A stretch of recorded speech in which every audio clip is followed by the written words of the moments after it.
యేసుక్రీస్తు నామములో మీ అందరికీ ఈ నూతన మాసపు శుభాకాంక్షలు తెలియపరుస్తున్నాను. అందరికీ ప్రేమ వందనాలు.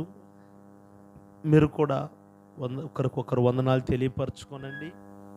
ఈ మే మాసం యొక్క వాగ్దానములోనికి మనము వెళుదాం. పరిశుద్ధ ఆత్మదేవుడు ఈ మే మాసములో మన యొక్క సంఘానికి దేవుడు అనుగ్రహిస్తూ ఉన్న ఒక వాగ్దానం చదవండి. అపోస్తులుడైన పౌలు గారు తిమోతికి వ్రాసిన 2వ పత్రిక 1వ అధ్యాయము 12వ వాక్యం. తిమోతికి రాసిన 2వ పత్రిక 1వ అధ్యాయం 12వ వాక్యం.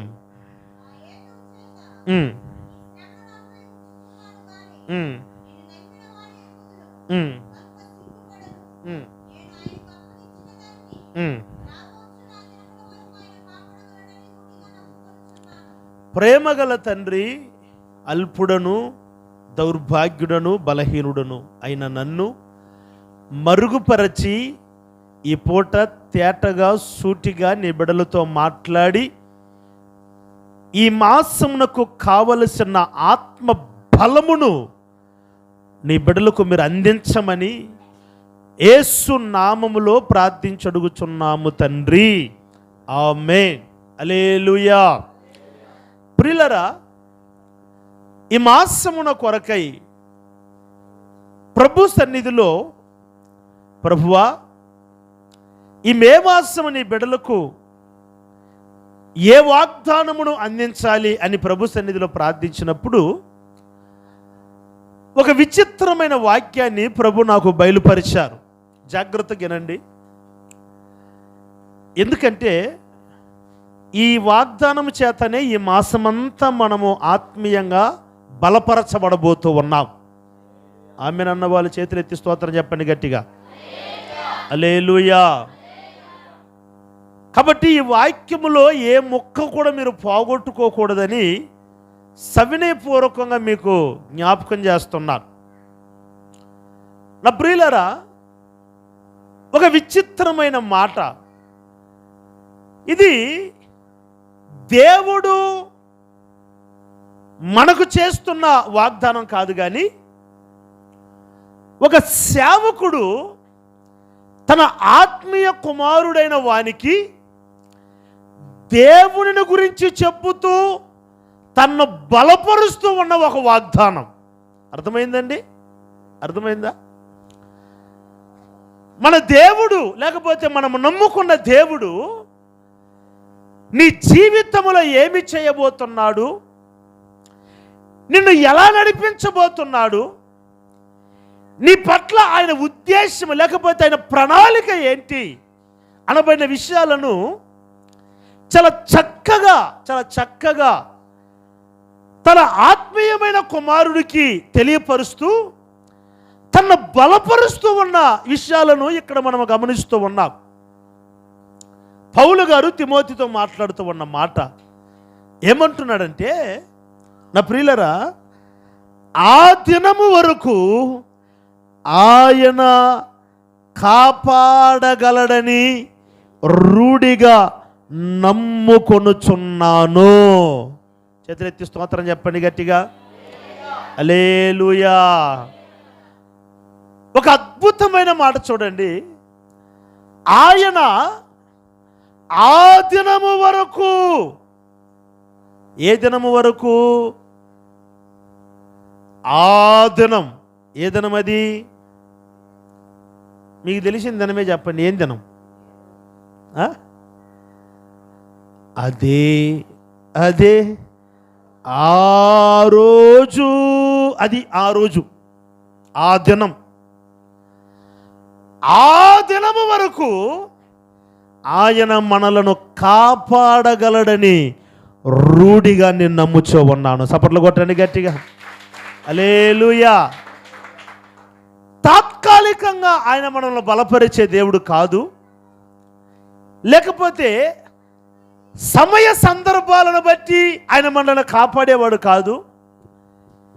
లేకపోతే పరిస్థితులను బట్టి, పరిస్థితులు అనుకూలంగా ఉంటే కాపాడి, ప్రతికూలంగా ఉంటే చేయి విడిచిపెట్టే దేవుడు కాడు. కానీ ఆ దినము వరకు,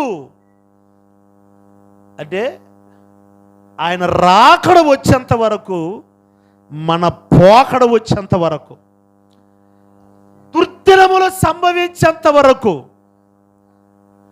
ప్రేమ చల్లారిపోయే కాలము వరకు, సమాధులు తెరవబడే దినము వరకు ఆయన మనలను కాపాడగలడు అని రూఢిగా నేను నమ్ముచూ ఉన్నాను. హల్లెలూయా. వాస్తవానికి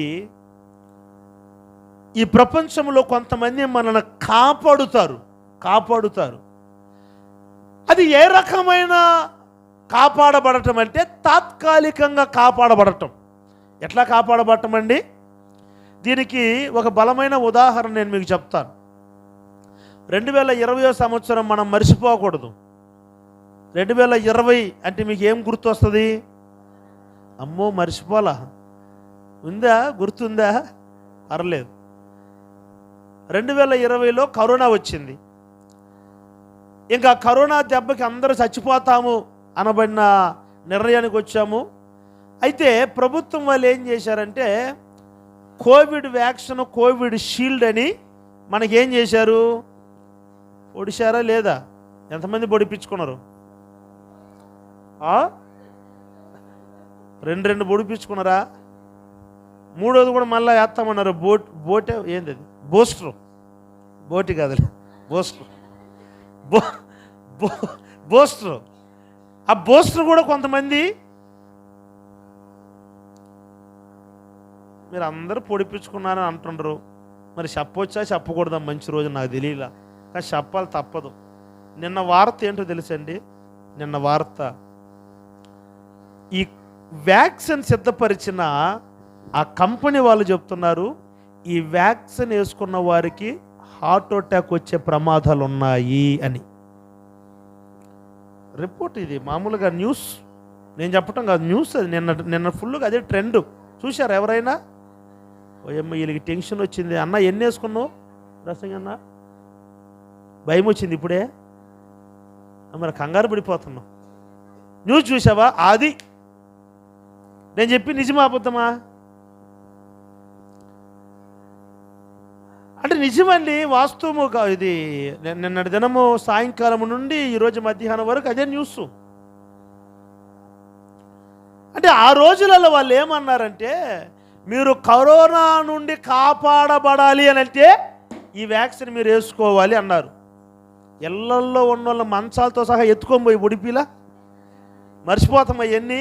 ఓరే నాయన మాకొద్దు, పోయేవాళ్ళు మేము వస్తే పోతాంలే అని అన్నా కూడా కుదరదు, ఖచ్చితంగా వేసుకొని తీరాలి. ఇప్పుడు ఎట్టమాదిలో వేసుకోకపోతే గేట్లో ఒక లోపలికి పంపిరు. ఏ గేటు? అంతా హుషారుగానే ఉన్నారులే. ఒకవేళ వ్యాక్సిన్ వేసుకోకపోతే విమానాలలో ప్రయాణం చేయకూడదు, వ్యాక్సిన్ సర్టిఫికేట్ ఉండాలి. ఇక కంపెనీలలో, కొంతమంది స్కూళ్ళల్లో, కొంతమంది కాలేజీలలో, ఇక ఒక మాట చెప్పాలంటే వ్యాక్సిన్ వేసుకోని వారి యొక్క ఆధార్ కార్డు కూడా రద్దు చేస్తామని కూడా అనౌన్స్మెంట్ ఇచ్చారు. ఎందుకయ్యా అని అంటే మీ మేలు కొరకే. ఏం మేలు? మిమ్మల్ని మేము కరోనా మహమ్మారి నుండి కాపాడాలి, అందులోంచి మిమ్మల్ని కాపాడాలి కాబట్టి ఈ వ్యాక్సిన్ వేసుకోమన్నారు. ఇప్పుడు మీరు చెప్పండి, 3 ఏళ్ళు దాటినాక ఇప్పుడు ఏమంటుండ్రు? మీకు హార్ట్ అటాక్ వస్తుంది, మీరు పోతారని అంటుండ్రు. ఇప్పుడు కాపాడబడటము ఎట్లాంటిదంటే తాత్కాలికంగా కాపాడబడటం. కాపాడబడ్డారు, మీరు కాపాడబడుతారు. మీరు ఈ ఇంజెక్షన్ వేసుకున్నట్లయితే ఒకరోజు ఏదో జ్వరంగా ఉంటుంది, దాని తర్వాత మీకు ఇబ్బంది ఏముండదు. కరోనాకి మీరు మాస్క్ వేసుకోకుండా తిరగవచ్చు, మీరు ఎక్కడికన్నా స్వేచ్ఛగా వెళ్ళవచ్చు. ఎందుకు ఇది చెప్తున్నామనంటే ఈ వ్యాక్సిన్ వేసుకుంటే మీరు కాపాడబడుతారు. 3 సంవత్సరాలు కాపాడారు.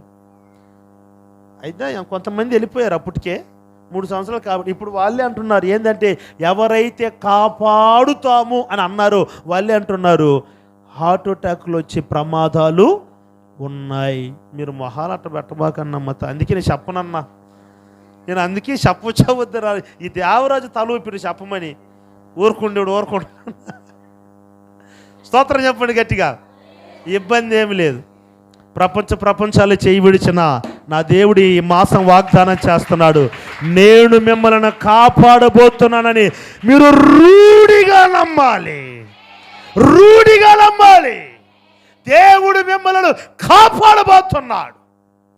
తాత్కాలికమైన కాపాడబట్టం కాదు, ఏదో ఒక సమస్యలో కాపాడి ఒక్కొక్క సమస్యలో మమ్మల్ని నెట్టివేయటం కాదు. ఎందుకో చిన్న మాట గుర్తు వస్తుంది. మంచోళ్ళందరూ స్తోత్రం చెప్పండి. ఆ మధ్య నేను, నాన్నగారు, ఇంకా ఆ మోహను, ఇంకెవరో ఉన్నారు. మేము నలుగురిమి బయలుదేరి ఆంధ్రాకి వెళ్తా ఉన్నాం. ఎవరో పెళ్ళికి వెళ్తా ఉన్నాం. ఎవరు పెళ్ళి? విజయ్ పెళ్ళికి. జాలపాలెంలో విజయ్ పెళ్ళికి వెళ్తా ఉన్నాం. బైపాస్ దాకా నాయన కారు తోలుకొని వచ్చి దాని తర్వాత లోపలికి వెళ్ళేదానికి, అంటే ఇంకా కందుకూరు రూట్లో వెళ్ళేదానికి, ఆ కందుకారు కాదు బుచ్చి రూట్లో వెళ్ళేదానికి కారు నాకు అడిచ్చాడు, నువ్వు తోలని. అప్పటికే టైము 12:30 దాటింది. రోడ్లన్నీ గుంతల మెట్లుగా ఉంటాయి కదండి. ఇక్కడ ఒక గొంతు ఉంటుంది, కొంచెం ముందుకు పోయినా అక్కడ ఒక గొంతు ఉంటుంది. వీటిలో కారు దెబ్బ తగలకుండా, కారు ఎక్కడ దిగకుండా జాగ్రత్తగా నడపాల. మా నాన్నడు ఎంత హుషారో, బైపాస్లేమో నా చేతికి ఇచ్చిండు, ఈ గుంత మెట్లు వచ్చేలాగా నాకు అడిచ్చిండు. బైపాస్లో ఆయన తోలి గుంత మెట్లు వచ్చిన తర్వాత నా చేతికి ఇచ్చాడు. సరే నేను పోతా ఉన్నా. మంచి స్పీడ్లో పోయేటప్పుడు ఎడం చేతి పక్క ఒక గొంతు ఉన్నది, అందులో నుండి తప్పిద్దామని ఫుల్ ఇటు సైడ్ తిప్పిన. ఇటు సైడ్ ఒక గొంతు ఉన్నది, ఈడ కాపాడి ఈడ దించిన. నాన్న అన్నాడు, ఆడ కాపాడితే ఈడ దించింది ఏం సుఖం ఏమండి? అక్కడేమో కాపాడా, ఇక్కడేమో దించా. అంటే ఏదో తాత్కాలిక అబ్బాయి ఇప్పుడు కాపాడబడితే చాలు, ఇంకా రేపు పరిస్థితి అట్ట. కొంతమంది అట్లే అంటారు. మరి రేపు పరిస్థితి అట్ట. ఈరోజు సంగతి చూద్దాం. రేపు ఎవడు ఉంటాడో అంటే వీళ్ళు ఫిక్స్ అయిపోయారు డెత్ సర్టిఫికేట్కి. అంటే ఖచ్చితంగా రేపు తెల్లారి ఉండబో అనబడిన గ్యారంటీ లేకుండా. అట్లా దేవుడు కాపాడే దేవుడు కాదు మనల్ని. పౌలు ఎంత అద్భుతమైన మాట అంటున్నాడండి తిమోతితో, ఆ కాలము వరకు నా దేవుడు నిన్ను కాపాడుతున్నాడు అని రూఢిగా నేను నమ్ముచూ ఉన్నాను. హల్లెలూయా. ఆ కాలము వరకు, ఈ మే మాసమంతను, ఈ 2024వ సంవత్సరము డిసెంబర్ మాసము 31వ తారీఖు వరకు, ఇక చెప్పాలంటే నీవు జీవించే జీవిత కాలము వరకు, అది 60 ఏండ్లైనా 70 ఏండ్లైనా 80 ఏండ్లైనా 90 ఏండ్లైనా 100 ఏండ్లైనా దాన్ని మించి ఉన్నా నీవు జీవించే జీవిత కాలము వరకు నా దేవుడు మిమ్మల్ని కాపాడబోతున్నాడని మీరు రూఢిగా నమ్మాలి. ఆయన మనలను కాపాడే దేవుడై ఉన్నాడు. స్తోత్రం చెప్పండి గట్టిగా. ఈ మాసములో ప్రభు నీకు ఇస్తున్న వాగ్దానం, నేను నిన్ను కాపాడబోతున్నాను. స్తోత్రం చెప్పండి గట్టిగా. హల్లెలూయా. ఈ ఎండలకు అసలు మాడు పగిలిపోతుందండి. బయటికి పోవాలంటే భయం వేస్తుంది ఎండలకి. ఎటుంటే ఈరోజు వార్త, ఇంకా 4 రోజులు ఎండలు ఇంకా తీవ్రంగా ఉంటాయి. అంటే 5 డిగ్రీలు పెరుగుతున్నాయి అంట ఎండలు. నాకు కొన్ని పనులు ఉన్నాయి, సరే ఎండ దెబ్బకు భయపడి బయటికి పోకుండా ఉన్నా సరే కొంచెం ఎండ తగ్గితే పోదామని. ఇప్పుడు ఇంకొక 4 రోజులు ఎండలు. అసలు న్యూస్ ఎంత తెలుసండి, ముసలి బ్యాచ్ బయటికి రావద్దు, పసిపిల్లలు గర్భిణీ స్త్రీలు వచ్చారనుకో బర్త్ కన్ఫర్మ్. స్తోత్రం చెప్పండి గట్టిగా. ఎందుకంటే ఆ వేడి, ఆ ఉష్ణోగ్రత మన శరీరానికి తగులుతున్నప్పుడు మనలో ఉన్న బలము క్షీణించిపోతుంది. తద్వారా ప్రమాదాలు ఎదురవుతాయి.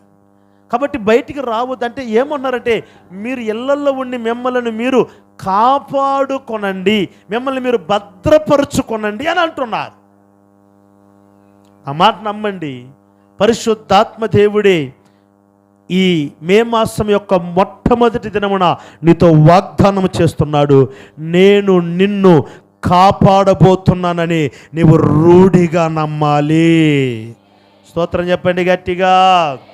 హల్లెలూయా. దేనిలో నుండి కాపాడబోతున్నాడంటే యోహాను సువార్త 17వ అధ్యాయం 15వ వాక్యం.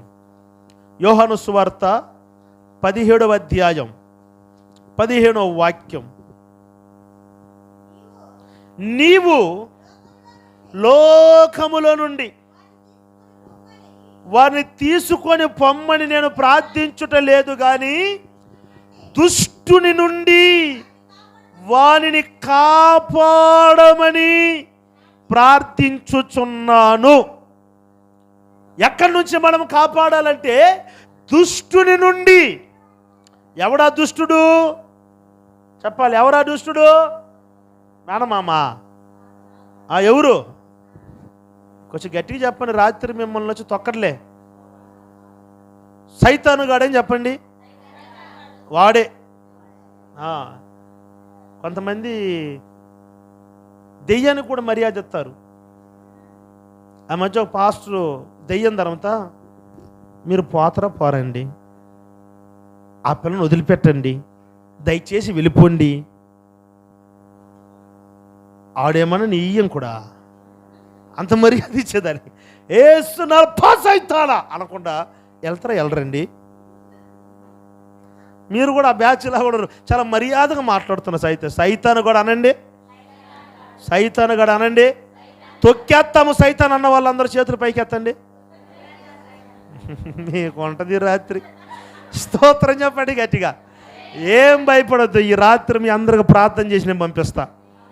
చెప్పండి గట్టిగా. హల్లెలూయా. అపవాదిగాడు మనను నాశనాన్ని కోరుతాడు. అందుకే 91వ కీర్తన అంటాడు, వేటగాని ఉరి నుండి నీవు నన్ను తప్పిస్తావు, అంటే కాపాడుతావు. ఈ ఎవడి వేటగాడు అంటే అపవాది. వేటగాడు మనకు ఉరి వక్కుతాడు. వేటగాడు మన పతనాన్ని కోరుతాడు. అపవాది మన నాశనాన్ని కోరుతాడు. అపవాది నీకు అనారోగ్యాన్ని తెచ్చి పెడతాడు. అపవాది నీకు భయాన్ని తెచ్చి పెడతాడు. అపవాది నీ కుటుంబాన్ని పతనము చేసి చీల్చి పడవేస్తాడు. వాడు పనేది ఏందోడు పని? ఎప్పుడు పద్దాక దేవుని బిడ్డల నాశనమును కోరేది వాడు పని. ఎవడాడు చెప్పాలందరూ గట్టిగా? సాతానుగాడు. వాడు మన జోలికి రాడలే పాస్టర్ గారు, పాపం వాడిని కదిలిబాకండి మీరంటే. బైబిల్లో ఒక బలమైన ఉదాహరణ నేను చెప్తాను. భక్తుడైన యోబు గారు, వాడు జోలికి వెళ్ళాడా? యోబు గారు వాడిని పట్టించుకున్నాడా? ఈ యోబు గారి యొక్క క్షేమాన్ని, ఆశీర్వాదమును, అతనిలో ఉన్న యథార్థతను, అతనిలో ఉన్న నీతిని, అతనిలో ఉన్న భక్తిని గమనించిన అపవాది దేవుని దగ్గరికి వెళ్ళి ఏమడుగుతున్నాడంటే, వాడు నాశనాన్ని కోరుతూ ఉన్నాడు. అంటే అపవాది ఏం చేస్తాడంటే మన నాశనాన్ని కోరతాడు. అపవాది మన పిల్లల నాశనాన్ని కోరతాడు. అపవాది మన కుటుంబాన్ని పతనము చేయాలని కోరతాడు. మనకి ఎట్లా అపాయాలు వస్తున్నాయి అంటే, వేటగాడు ఉరి ఒగ్గుతూ ఉన్నాడు. ఎవడా వేటగాడు? ఈడే అపవాది. టార్గెట్ పెడుతున్నాడు, ఒక్కొక్కరిని టార్గెట్ చేస్తున్నాడు. ఒక్కొక్కరిని. ఎవరు ప్రార్థనా పరులు, ఎవరు సహవాసం నిలబడేవారు, ఎవరు పరీక్షలు నిలబడేవారు, ఎవరు దేవుని యందు భయభక్తులు కలిగిన వారు, ఎవరు యథార్థవంతులు, ఎవరు నీతిమంతులు, మరి టార్గెట్ చేస్తున్నాడు అపవాది. ఏ విధము చేతనైనా వాడి భక్తి జీవితం నాశనం చేయాలి, వాడి కుటుంబాన్ని రోడ్డుకెక్కించాలని. ఒకటి, అపవాది వలన మనకు అపాయము కలుగుతుంది, అపవాది వలన మనకు నాశనం కలుగుతుంది. రెండు, అపవాది అక్కడ దుష్టుడు అని ఉంది కదండి, దుష్టుడి నుండి అని ఉంది కదా, అక్కడ ఫుట్ నోట్ ఉంది కదా, ఆ ఫుట్ నోట్ కింద చదవండి, కీడు. రెండు, కీడు. ఒకటి అపవాది వలన నాశనం కలుగుతుంది, రెండవది కీడును బట్టి మనకు నాశనం కలుగుతుంది. మన జీవితములలో అసలు ఊహించనిది, ఆలోచించనిది తటస్థించి జరిగినప్పుడు మన కుటుంబములలో ఏమీ అర్థం కాదు. ఎందుక మా జీవితం ఇలా మారిపోయింది? యేసుప్రభుని సొంత రక్షకుడుగా అంగీకరించుకున్నప్పటికీ, నీటి ద్వారా బాప్తిస్వం పొందుకున్నప్పటికీ, ఎడతెగక మేము ప్రార్థనలోను రొట్టె విరుచుటను చేయి వేస్తున్నప్పటికీ మా కుటుంబంలో ఎందుకు ఇలా పరిస్థితులు జరుగుతుందంటే కీడు పొచ్చి ఉన్నది. చాలా విషయాలు ఉన్నాయి, కానీ సమయ సందర్భాన్ని బట్టి 2 మాటలు చెప్తున్నా. ఒకటి, మనకు అపాయము, శ్రమలు, పోరాటాలు ఎవరి ద్వారా వస్తాయంటే అపవాది ద్వారా. 2, కీడు. ప్రభు అంటున్నాడు, ఈ మే మాసం యొక్క 1వ తారీఖున అపవాది ద్వారా కలుగుతున్న అపాయము కానీ, నీ కుటుంబాన్ని వెతుకుతూ నీ గుడారమును సమీపిస్తున్న ఏ తెగులైనా, ఏ కీడైనా నీకు హాని చేయకుండా నేను ఈ మాసము కాపాడబోతున్నాను. హల్లెలూయా. ఏ తెగులు సమీపించనీయక,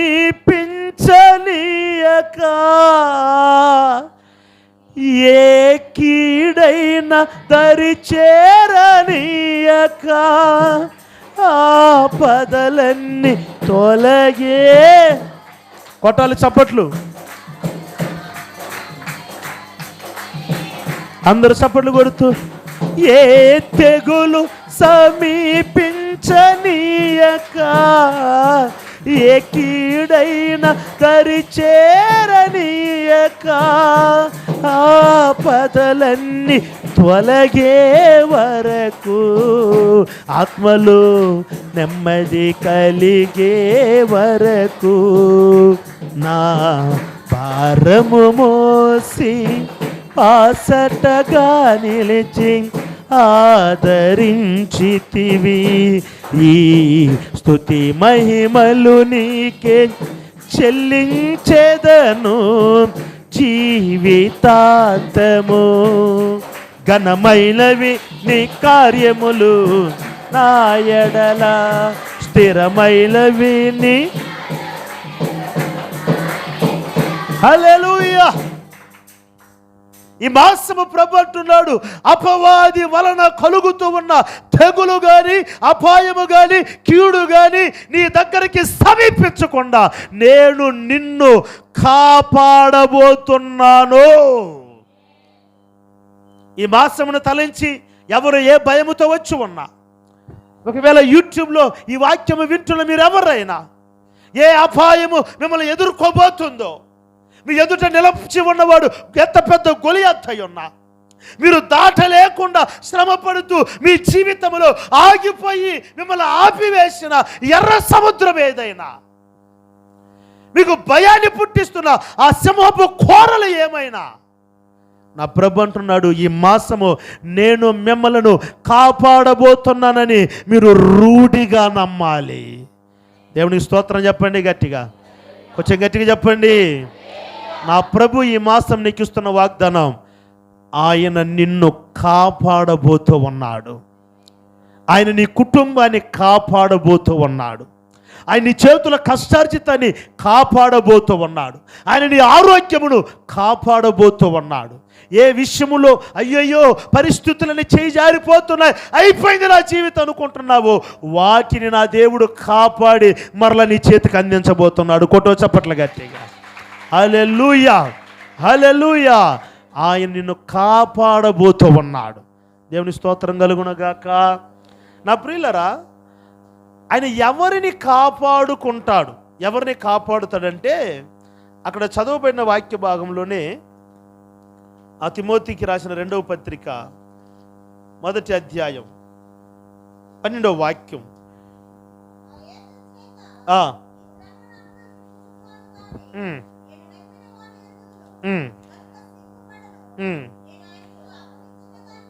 ఆ మాట, ఎవరిని ఆయన కాపాడబోతున్నాడు ఆ దినము వరకు, అంటే ఆయన రాకడ దినము వరకు, మన పోకడ దినము వరకు ఆయన ఎవరిని కాపాడబోతున్నాడు అని అంటే, ఇక్కడ రాయబడిన మాట, నేను ఆయనకు అప్పగించిన దానిని.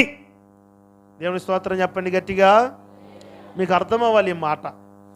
ఆయన దేనిని కాపాడబోతున్నాడు, ఎవరిని కాపాడబోతున్నాడు అని అంటే, ఎవరైతే ఆయనకు అప్పగిస్తారో దానిని ఆయన కాపాడబోతున్నాడు. మీకు అర్థమవుతాడు చెప్తాను.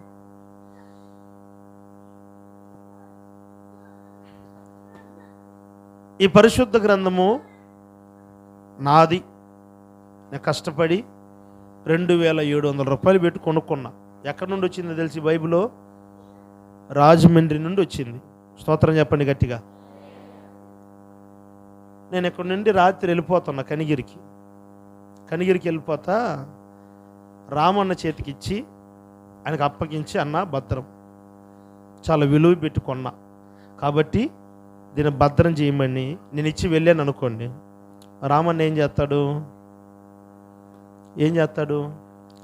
ఎక్కడైతే ఎలుకలు ఎక్కువ ఉంటాయో అక్కడ పెడతాడు. పెడతాడండి. ఎందుకు పెట్టడు? ఒకవేళ ఆయన వస్తువు కూడా కొంచెం అజాగ్రత్తగా పెడతాడు, కానీ నేను ఇచ్చిందని అజాగ్రత్తగా పెడతాడా? ఎందుకు పెట్టడు అని అంటే, నన్ను నమ్మి అప్పగించాడు దయన్న. విలువ కలిగిన వస్తువు నన్ను నమ్మి అప్పగించాడు కాబట్టి ఇప్పుడు ఇది కాపాడవలసిన బాధ్యత ఆయనది. అర్థమైందండి? ఇప్పుడు ఇది తీసుకెళ్ళి పక్కింటోడు కడిచి నువ్వు దాన్ని కాపాడాలన్నా అని నేనంటే ఆయనకు మామూలు కోపం రాదు. వస్తే మాత్రం ఆ కోపం మామూలుగా ఉండదు. దేవుని స్తోత్రం చెప్పండి గట్టిగా. రామన్న విన్నావా? నేను చెప్పిన మాట ఏమి విన్నావు? బైబిలా? నీ కోపం మామూలుగా రాదు, కానీ వస్తే మామూలుగా ఉండదు. అవునా కదా? దేవుని స్తోత్రం చెప్పండి. మంచి వాళ్ళందరూ గట్టిగా చెప్పండి. ఎందుకు కోపం వస్తుంది అంటే, బైబిల్ అప్పగిచ్చిందేమో వాళ్ళ దగ్గర, కాపాడమని చెప్పేదేమో నన్ను అని కోపం వస్తుంది. అయితే ఈ బైబిల్ ఆయన దగ్గర అప్పగిచ్చి, అన్న ఇది నువ్వు కాపాడాలి అని అంటే, రాత్రింబవళ్ళు కంటికి కునుకు లేకుండా కాపాడవలసిన బాధ్యత ఆయనది. దేవుని స్తోత్రం చెప్పండి గట్టిగా. ప్రభు అంటున్నాడు, ఎవరైతే దేనినైతే నాకు అప్పగిస్తారో దానిని నేను ఈ మాసము కాపాడబోతున్నాను. దేవుని స్తోత్రం చెప్పండి గట్టిగా. మనము దేనిని ఆయనకు అప్పగిస్తున్నామో దానిని ఆయన కాపాడుతాడు. మీకు అర్థమయ్యేదానికి ఒక చిన్న మాట చెప్పి నేను వాక్యంలోకి వెళ్తాను. ఒకరోజు ఒక భక్తుడు ఏం చేశాడంటే, 10 అంతస్తుల బిల్డింగ్ కట్టాడు. 10 అంతస్తుల బిల్డింగ్ కట్టి యేసుప్రభుని పిలిచాడు. యేసుప్రభుని పిలిచి, ప్రభువా 10లో 1 నీకు ఇవ్వాలి, 10వ భాగంలో 1 భాగము నీకు ఇవ్వాలి, 10వ భాగం. కాబట్టి పైనున్న ఫ్లోర్, నువ్వు టాప్లో ఉండాలి దేవుడు కాబట్టి, పైనున్న ఫ్లోర్ 10వ అంతస్తు నీది, అది నీకు అప్పగిస్తున్నాను, నీవు అక్కడ ఉండాలి అని అన్నాడంట. మిగతా 9 నా ఇష్టం ప్రభువా, ఈ 1 మాత్రం నీది, నీకు అప్పగిస్తున్నా, నువ్వు దాన్ని జాగ్రత్తగా చూసుకోవాలని చెప్పాడంట. సరే, ప్రభు కూడా అక్కడికి వెళ్ళాడు. ఈ 10వ అంతస్తును మాత్రము ప్రభు చాలా జాగ్రత్తగా, ఎప్పుడు సంతోషముతో, సమాధానముతో, నెమ్మదితో ప్రభు నింపుతూ ఉన్నాడు. ఒకరోజు కొంతకాలం అయిన తర్వాత మరలా ఈడొచ్చాడు.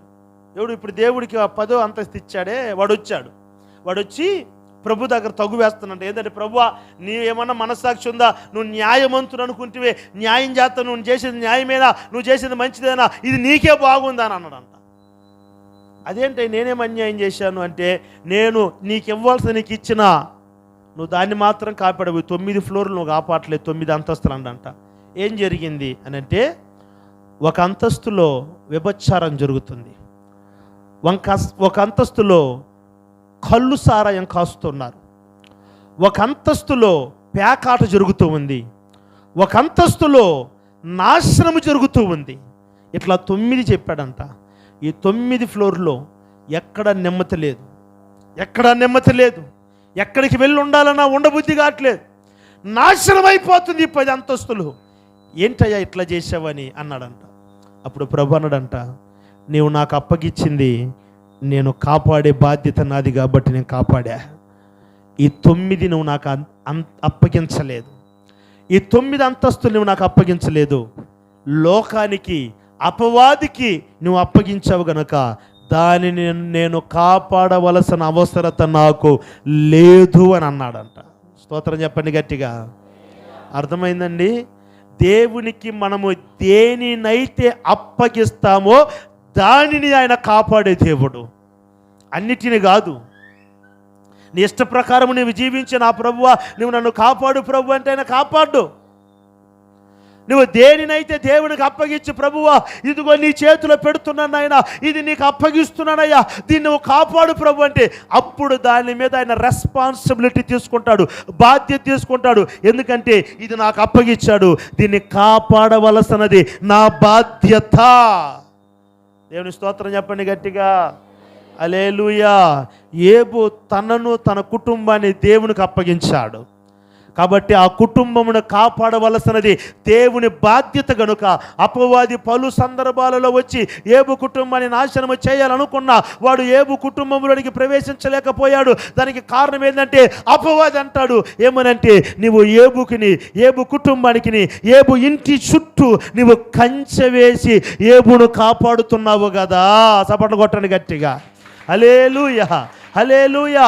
నువ్వు యోబు కుటుంబానికి ఒక కంచె వేసి నువ్వు వాటిని కాపాడుతున్నావు కనుక నేను ఇంటిలోనికి ప్రవేశించలేకపోతున్నాను. దానికి కారణం ఏంటంటే యోబు తనకున్నదంతను దేవునికి అప్పగించాడు. స్తోత్రం చెప్పండి గట్టిగా.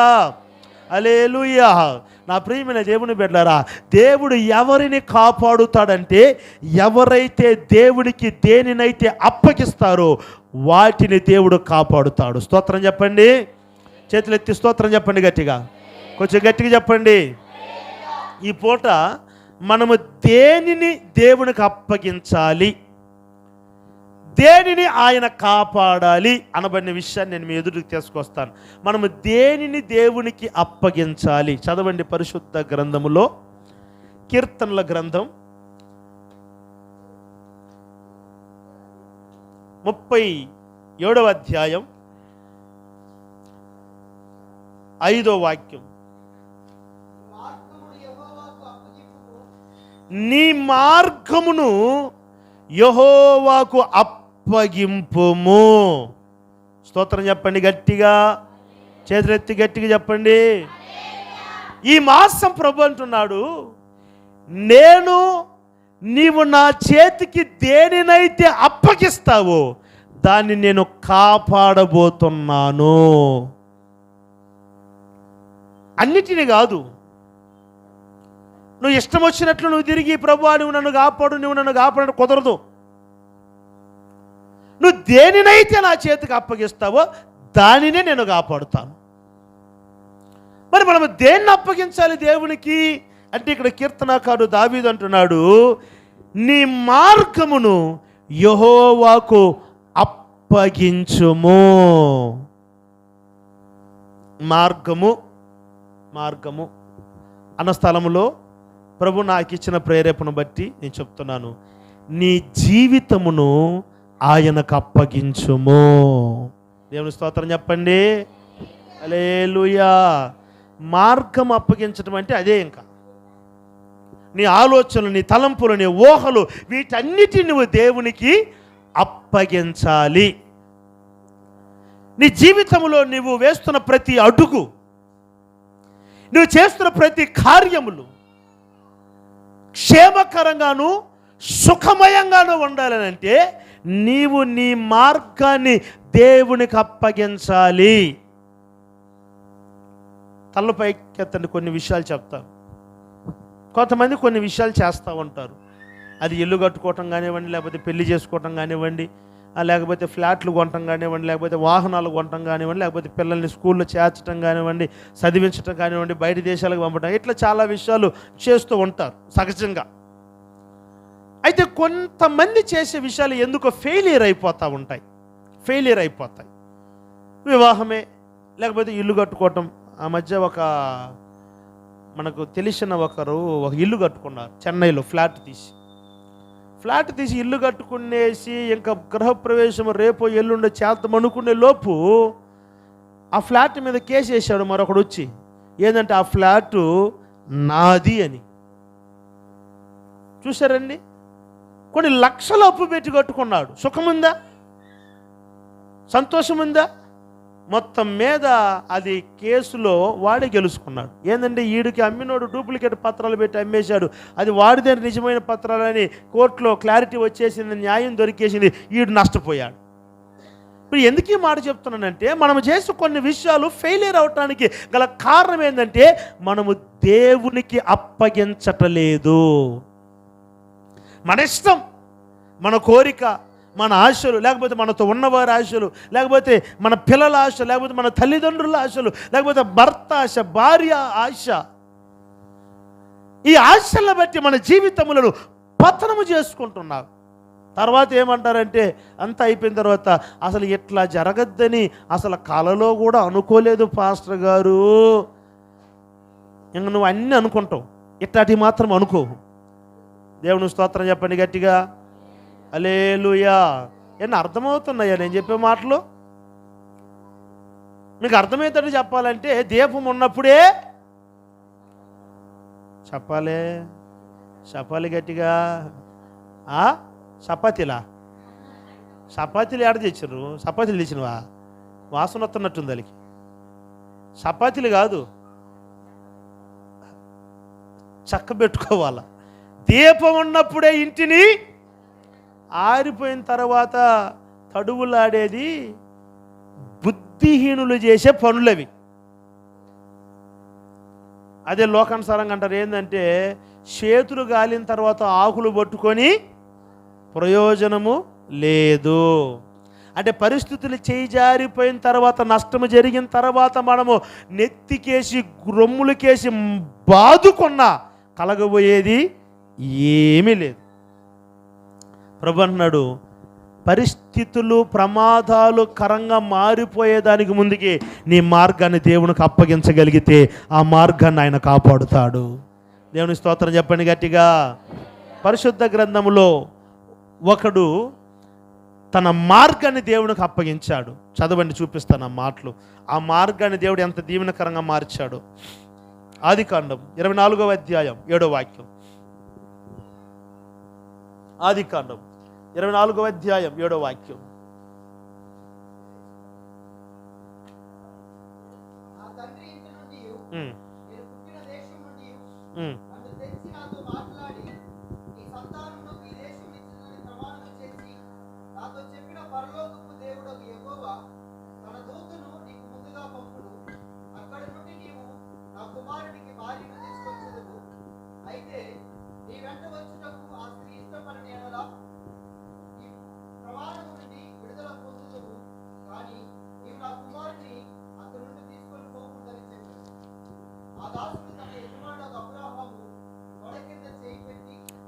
ఇరవై 24వ అధ్యాయం 7వ వాక్యం చదువు. దేవుడగు యెహోవా తానే దూతను నీకు ముందుగా పంపును. స్తోత్రం చెప్పండి. హల్లెలూయా. ఇది ఎవరంటే ఎలియాజర్. ఎలియాజర్కి అబ్రహాము ఒక బాధ్యత అప్పగించాడు. అదేం బాధ్యత అంటే, తన కుమారుడైన ఈసాకుకి ఒక భార్యని తీసుకురమ్మని తన దేశానికి ఎలియాజర్ను పంపిస్తున్నాడు. ఎలియాజర్ అంటాడు, అయ్యా ఇందులో నాకు అనుభవం లేదు, అందులో నువ్వు ఎంత గొప్పవాడివి, నీకు కోడల్ని తీసుకురావటం అంటే అంత చిన్న సంగతి కాదు, తేడా వచ్చిందంటే మళ్ళీ నాకు అవమానకరంగా మారిపోతుంది, బాగోదు, కాబట్టి వేరే ఆప్షన్ ఏమన్నా ఉందా అని అడిగాడు. అప్పుడు అబ్రహాం అంటాడు, నీ దేవుడైన యెహోవా తానే తన దూతను నీకు ముందుగా పంపిస్తాడు. స్తోత్రం చెప్పండి. హల్లెలూయా. అంటే అర్థం ఏంటంటే, నీవు ఏ మార్గములో వెళ్ళాలో నీ మార్గాన్ని ఆయనకు అప్పగించేసావు కనుక నీవు నడవవలసిన మార్గమున ఆ దూత నడిపిస్తుంది.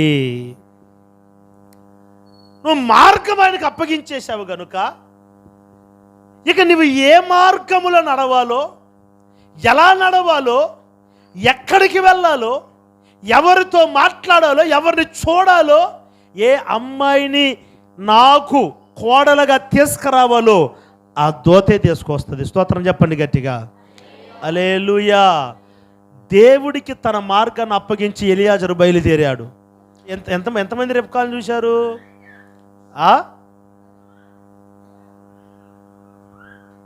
ఈ పెళ్లి పెత్తనాల కాడ జుట్టు బీక్కుంటా చూడు, నేను అసలు మామూలుగా ఉండదండి. చూసేవాళ్ళేదో వాళ్ళు చూడకుండా పాస్ గారు ముక్కు చూసినవా, కాళ్ళు చూసినవా, చెవులు చూసినవా? నాకు వాడితే ఏం పని అండి? స్తోత్రం చెప్పండి గట్టిగా. హల్లెలూయా. అన్నీ కుదిరిన తర్వాత మరి ఇంక మాట్లాడవో? ఎంతసేపు మాట్లాడింది గాడిద గుడ్డ? అది కాదు అసలైన విషయం. ఏంటి అసలైన విషయం? ఎవరి చేత? నా చేత.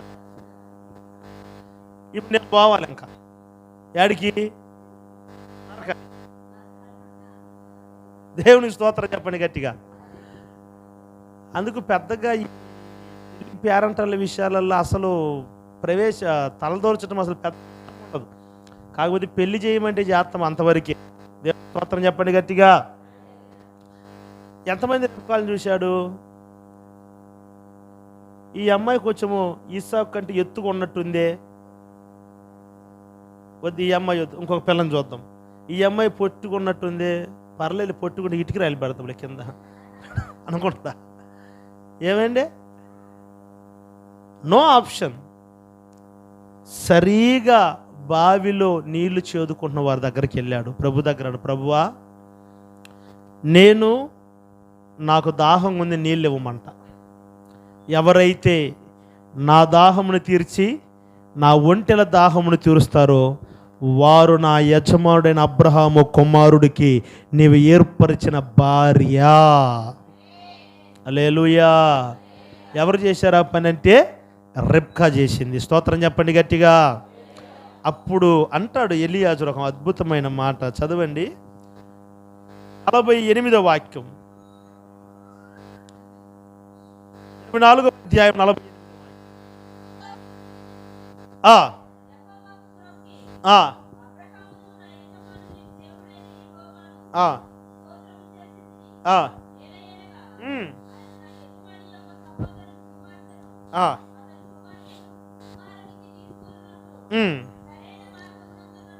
సపట్లు కొట్టండి గట్టిగా.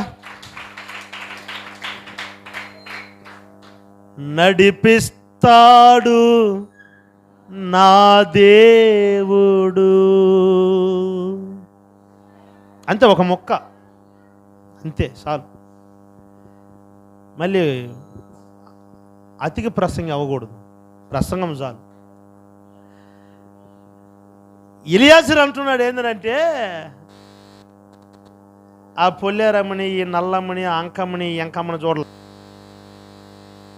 డైరెక్ట్గా వెళ్ళాడు.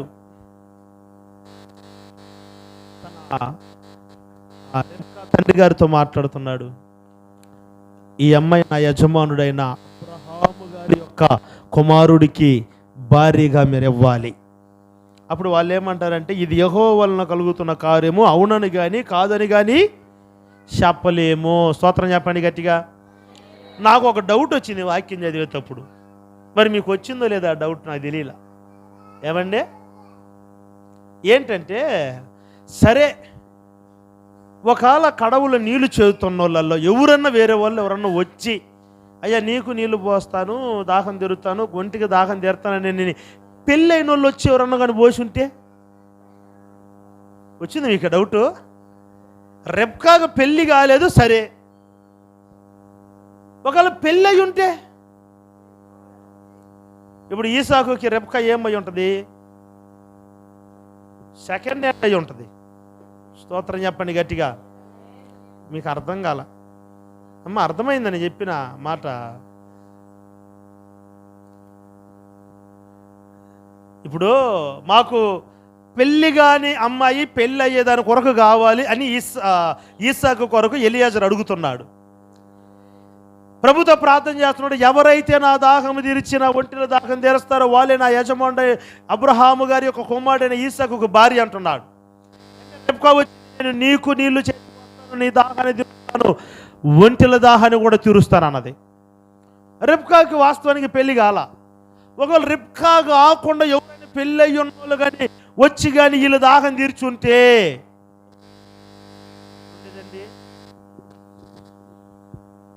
నాకు ఒక విషయం గుర్తుకు వస్తుంది. స్తోత్రం చెప్పండి గట్టిగా. ఎట్నే ఒక పెళ్లి పెత్తనానికి వెళ్ళాం. ఎక్కడంటే ఇంచుమించు అది తిరువల్లూరు సైడ్ వెళ్ళాం.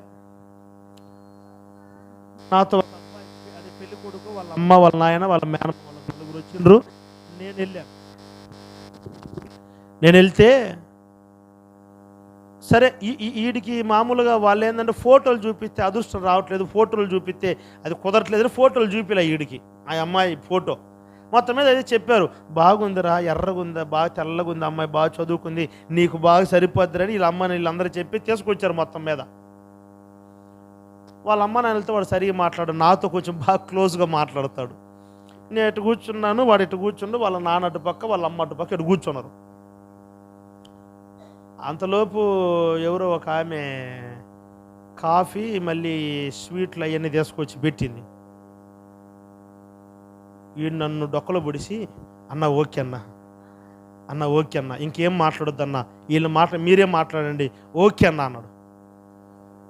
నేను కూడా ఏమన్నానంటే, అన్న ఓకే అంటన్నా మనోడికన్నా, ఓకేనా నిజంగానా, ఏరో వాళ్ళ నాన్న ఓకేనా, అబ్బా వీడికి నచ్చ, ఓకేనా, ఓకే అంటాను. వాళ్ళు అడుగుతున్నారు ఏంటి ఓకే అని. అయ్యా ఓకే అంట, అబ్బాయికి ఓకే అంట.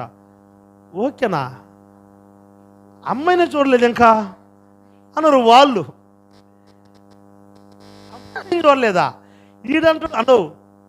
ఇప్పుడు వచ్చిన అమ్మాయి ఓకే అన్న, ఆ అమ్మాయి వాళ్ళ ఇంటి కోడలు రెడీ అవుతుంది. ఆ అమ్మాయి అసలైన అమ్మాయి.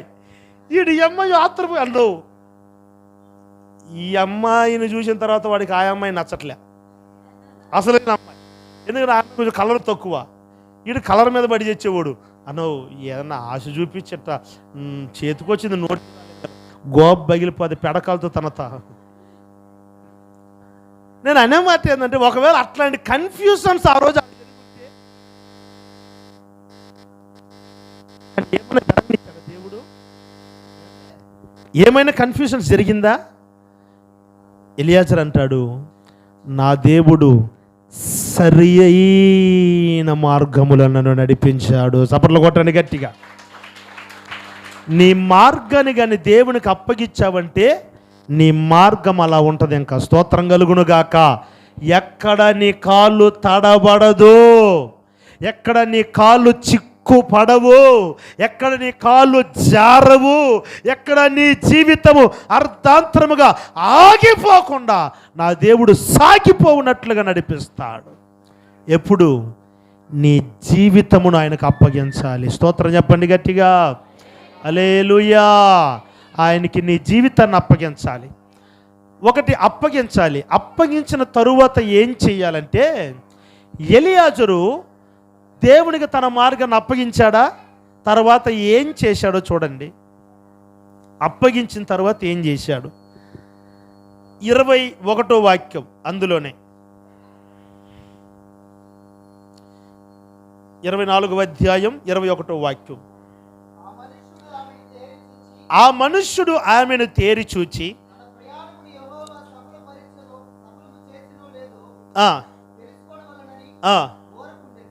ఊరకుండెను. దేవుడికి తన మార్గాన్ని అప్పగించాడు. 1. 2 ఏం చేశాడంటే ఊరకుండెను. అందరు చెప్పండి, ఊరకుండబాకండి. చెప్పండి గట్టిగా చెప్పండి. ఏం చేశాడు? ఊరకున్నాడు అంతే. మనం ఏం చేస్తామంటే దేవునికి అప్పగించినట్టే అన్ని అప్పగిస్తాం, కానీ మళ్ళీ అంతా మనవారమే. దేవునికి స్తోత్రం చెప్పండి గట్టిగా. ఆ మధ్య ఒక ఇల్లు ఓపెనింగ్, ముందే చెప్పాను, మళ్ళీ చెప్తా. ఇల్లు ఓపెనింగ్, పాస్టర్ గారు కరెక్ట్గా మీరు రావాలి పాస్టర్ గారు, మీరు వచ్చి ప్రార్థన చేయాలి, మీరు చెప్పేటట్టు సమస్తం చేస్తామన్నారు. నేను పోయే లోపల ఆడొక ఆవు నిలబడుకుని ఉంది. తీసుకెళ్తారంటగా ఇంటి లోపలికి. మీకు తెలిసే తెలియదా విషయాలు? తెలియదా? ఉన్నాయి, నాకు కూడా తెలియదు. అప్పుడే నాకు తెలుసు. ఇంటి ముందు నేను నిలబడి, నా పక్కన ఆవు నిలబడుకుంది. ఇదేంది తీసుకున్నట్టు కట్టేయకుండా నా పక్కన నిలబెట్టారు దీన్ని నన్ను. పాస్టర్ గారు ఫస్ట్ మీరే, దాని తర్వాత అది. ఊరే నాయన, నన్ను దేనికి పోల్చారా ఇల్లు అంటే అప్పగిచ్చినట్టే అప్పగిచ్చారు. మళ్ళీ ఏం చేశారు? మనం దేవునికి అప్పగించామా, నువ్వు ఊరకుండి పోవాలంతే. స్తోత్రం చెప్పు గట్టిగా.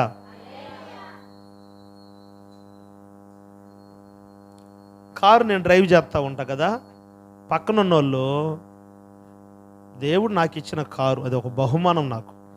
ఇది నిజంగా నా ఊహకు అందనిది దేవుడు ఇచ్చిన గిఫ్ట్ అది. అది ఎట్లా భద్రం నడుపుకోవాలి నాకు తెలియదు. పక్కన కూర్చున్నాడు ఊరకుండకుండా, అన్నో లారీ వస్తుంది ఎటబో, ఆడ స్పీడ్ బ్రేకర్ ఉంది మెలిగిపో, అదిగో పంది వస్తుంది బ్రేక్ కొట్టు, నువ్వు నడుపురా. ఇంకా అరే నీకెక్కువ ఉంటుంది నాకు ఎక్కువ ఉంటుందా ప్రేమ? ఏండి నాకు కదా, నేను కదా డ్రైవరు. వీడికి ఎందుకు టెన్షను, పిల్లికి ఎందుకు పెళ్లి పెత్తనం, వీడికి ఎందుకు? వీళ్ళు ఈ జాకినోసు నిలిచేసారినా వీళ్ళు ఊరకనే ఉండరు. అసలు ఎక్కడికి వెళ్ళినా షాపింగ్కి వెళ్తాం టీ నగర్కి. ఎప్పుడైనా ఒకసారి వెళ్తే నేను వీళ్ళు షాపింగ్ చేస్తాను, ఒక కన్నేమో నాకు నాన్సీకి వాళ్ళ మీదనే ఉంటుంది, వీళ్ళు ఆడుంటారు చూస్తూ ఉంటారని. వీళ్ళు ఆడుకుంటా మెట్లు అట్టెక్కడంలా వాళ్ళ సెక్యూరిటీలు ఆడ పని ఎక్కడో ఉండరు. సార్ పిల్లలు చూడండి సార్, అరే తిరణాలి అది నాకు తెలియదా. ఒకరోజు అట్టే సిక్కు తీసేశారు, ఎక్స్ట్రా ఓవర్ యాక్టింగ్. ఎటు రోజు పెట్టాడు సార్, ఏమన్నా ఇచ్చాడు సార్, ఓవర్ మాట్లాడు. పిల్లలకి అన్నది మేము, మాకు లేనంత ప్రేమ మీకు ఉంటుందా? నేను అర్థమైతే లేదండి. ఇప్పుడు ఏమైంది, ఎవరు భారం మోసేది? నువ్వు మాత్రవా? మరి నేను నాకుండదా ప్రేమ? నాకుండదా బా బిల్డప్.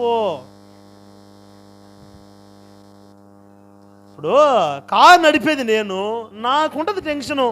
నా కారు భద్రంగా ఉన్నా నాకుంటుంది. నా పిల్లలు ఏదైనా ఆరమైన భారం నేను చూసుకుంటాను. నేను ఎక్కడున్నా వాళ్ళ మీద కన్నేమో పెట్టుంటా. ఇప్పుడు వీళ్ళకి ఎందుకు అట్టా? మార్గాన్ని ఆయనకు అప్పగించావు, స్మూత్గా ఆయన తీసుకెళ్తాను. నీకు టెన్షన్ ఎందుకు? ఇంకా పిన్ డ్రాప్ సైలెంట్ అయిపోవాలా. స్తోత్రం చెప్పండి గట్టిగా. హల్లెలూయా. నువ్వు మౌనంగా ఉండి ఆయన నడిపిస్తాడంతే. నువ్వు ఊరకు, నువ్వు టెన్షన్ పడవు, కంగారు పడవాకు. ఇట్నే ఒకరోజు ఆంధ్ర కారులో పోతా ఉంటే వెనకాల పక్కన నలుగురు కూర్చొని ఉన్నారు. క్రిస్మస్ టైంలో అనుకుంటా. వీళ్ళందరూ నిద్రపోయేశారు. వీళ్ళు నిద్రపోయితే నేను కారు తోలుతా ఉన్నాను, పాటలు పెట్టుకు. వీళ్ళందరూ నిద్రపోతే నేను సిస్టంలో పాటలు పెట్టుకుని ఎంటా పోతా ఉంటా. వీడికి కల్లో ఏదో కంటైనర్ లారీ ఎదురుపోతున్నట్టు వచ్చిందంటే వీడి కల్లో పక్కనున్నోడికి. నేను నా రోడ్డు కాలి నడుచుకొని పోతున్నా, నిద్రలో భయపడి అన్నా నడిచాడు. అప్పుడే నేను అదిరిపోయా. అప్పుడు అదిరిపోయి రోడ్డు నుంచి కిందకి దించా బైక్ కారు. ఏందిరా ఏమైంది అన్నా, ఏం కాలేదా? ఏందిరా అన్న, కంటైనర్ లారీ వచ్చినట్టు వచ్చిందన్నా. నిద్రపోతా కూడా అనుకుంటా నిద్రపోయిండు. నీకెందుకు ఆ టెన్షను?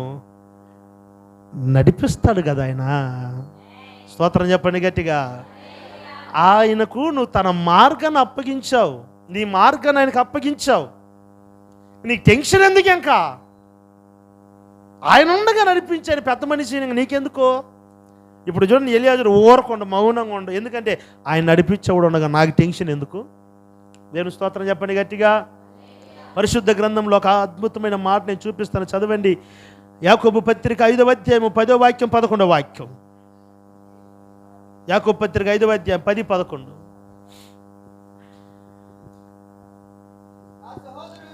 నా సహోదరులారా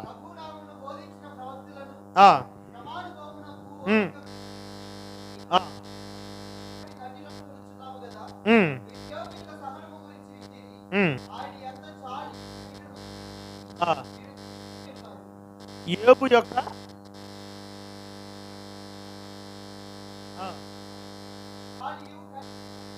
పైన వాక్యం చదువు, 10వ వాక్యం. ఆ, ఉమ్, ఉమ్.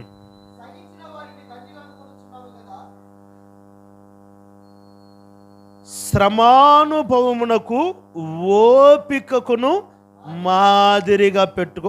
ఓపిక, ఓపిక అంటే ఊరకనే ఉండటం. ఓపికకు మాదిరిగా పెట్టుకొనుడి, ఎందుకంటే సహించిన వారిలో ధన్యులు అనుకొనుచున్నాము కదా. మీరు యోబు యొక్క సమాచారమును గురించి వింటిరి. అంటే తమ యోబు గారి యొక్క జీవితము తడబడుతుంది. కొన్ని పల్లాలు, కొన్ని మెట్టలు, కొన్ని అవమానాలు, కొన్ని దుఃఖాలు, కొన్ని ఆవేదనలు వస్తున్నాయి. అయితే అయినా కూడా యోబు ఎట్లుండంటే ఓపికతో ఉన్నాడు. అందరూ వచ్చి అంటారు, యోబు మరి నీ పిల్లలు చచ్చిపోయారు ఎట్ట, మరి పని మనుషులు చచ్చిపోయారు ఎట్ట, మరి పొలాలు పాడైపోయినాయి ఎట్ట, మరి ఇల్లు కూలిపోయింది ఎట్ట, మరి. అప్పుడు యోబు అంటాడు, నేను వెళ్ళే మార్గము నా యేసుకే తెలియును. నేను వెళ్ళే మార్గము నా యేసుకే తెలియును. ఆమేన్.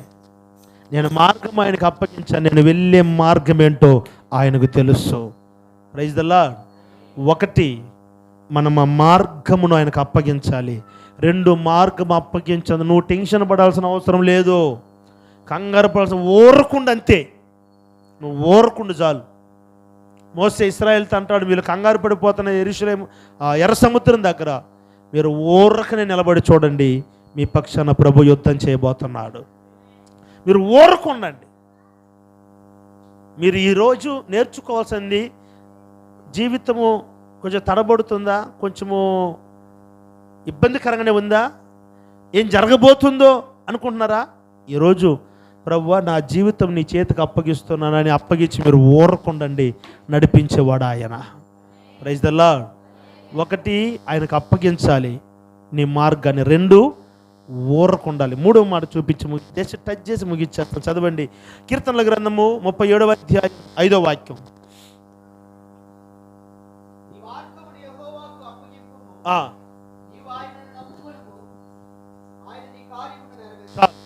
3, నీవు ఆయనను నమ్ముకొనుము. 3వది ఏం చేయాలంటే, మనము దేవుని మార్గము, మన మార్గము దేవునికి అప్పగించిన తరువాత మనము ఊరక ఉండి ఏం చేయాలంటే ఆయన మీద నమ్మిక మాత్రం పెట్టాలి. ప్రభు అంటాడు, నమ్మిక మాత్రము వదలకు. పరిస్థితులు ఎన్ని మారిపోయినా ఇంక నా జీవితము చిగురించదు, ఇక నా జీవితం ఫలించదు, ఇంక నా జీవితంలో మార్పు రాదు, ఇంక నా స్థితిగతులు అంతే అనుకుంటున్న నీవు ఈ రాత్రి చేయవలసిన లేదు. 3 బారిన జీవితంలో చిగురింపజేసే దేవుడు నిత్యంగా నా దేవుడు చిగురింపజేస్తాడని నీవు నమ్మాలి. కొట్టో చప్పట్లు గట్టిగా. హల్లెలూయా. ఒక అద్భుతమైన మాట నేను మీకు చూపిస్తాను. పరిశుద్ధ గ్రంథములో యెహెజ్కేలు గ్రంథం 37వ అధ్యాయం 4-5 వాక్యాలు. యెహెజ్కేలు గ్రంథం 37వ అధ్యాయం 4-5 వాక్యాలు. అందుకు ఆయన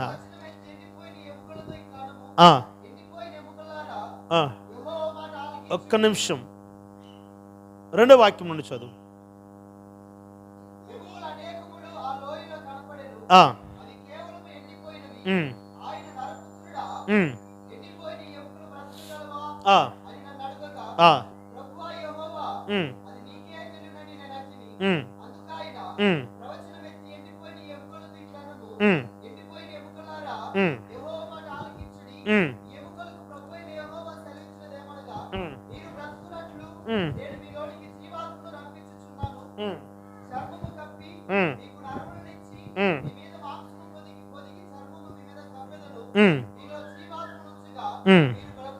చూస్తున్నాం, చెప్పండి గట్టిగా హల్లెలూయా. మూడవ మాట, మీరు ఆయనను నమ్మాలి. నమ్మిన వాళ్ళు ఏం చేయాలో తలపైకి ఎత్తండి. ఒకరోజు యెహెజ్కేలు ప్రవక్తని దేవుడు ఒక లోయలోకి తీసుకెళ్ళాడు. అది ఏమి లోయ అంటే ఎముకల లోయ. అంటే చచ్చిపోయిన వారిని ఎముకలన్నీ అక్కడ పడేస్తారు.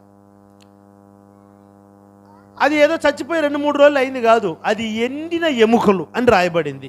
అంటే మాంసం లేదు, కండలు లేవు, నరాలు ఏమి అన్నీ క్షీణించిపోయినాయి, ఎముకలు ఎండిపోయి ఉన్నాయి. ప్రభు అంటాడు, అరే నాన్న ఇవి మరలా బ్రతుకుతాయా అని అడిగాడు. ఏమడిగాడు దేవుడు? అమ్మా చెప్పండి అమ్మా. బ్రతుకుతాయని అడిగారు. అందుకే యెహెజ్కేలు ఏమంటే అవి నీకే తెలియను అన్నాడు. ఇప్పుడు ప్రభు ఓకే వెరీ గుడ్, అది అట్టుండాలి. మరి యేసు నామములో ఎముకలన్నీ బ్రతకాలి అని ఉంటే ఎంత బాగుండేది దేవుడు, అవునా కదా? కానీ ఆడ దేవుడు అన్నాడు ఆ మాట.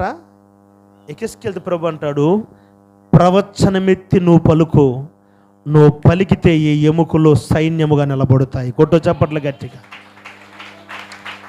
దేవుడు కాదు, దేవుని యందు విశ్వాసం ఉంచిన వారి నోటి మాటను దేవుడు రూఢిపరుస్తాడు. హల్లెలూయా.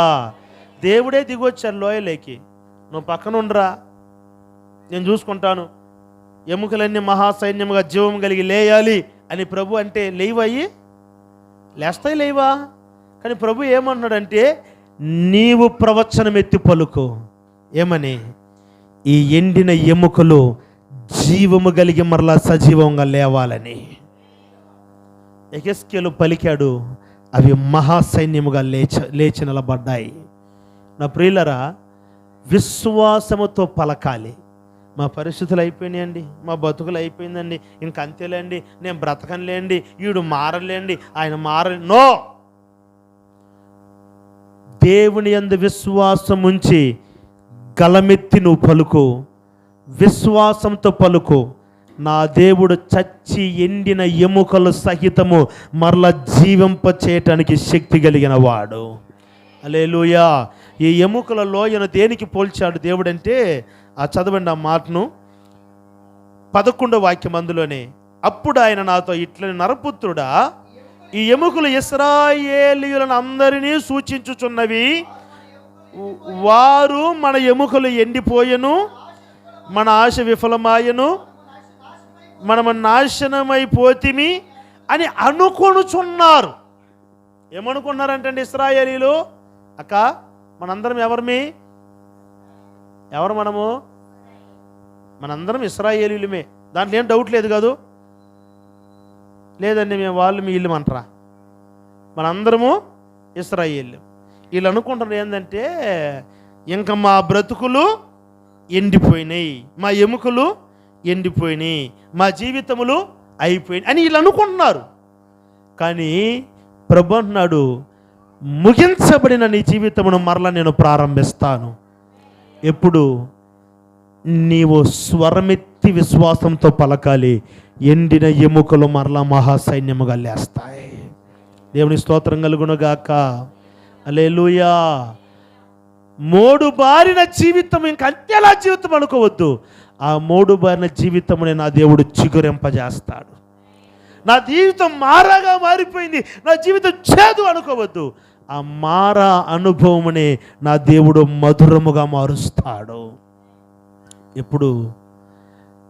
తన మీద నమ్మిక ఉంచి నువ్వు పలకాలి. అవిశ్వాసపు మాట మన నోట రాకూడదు.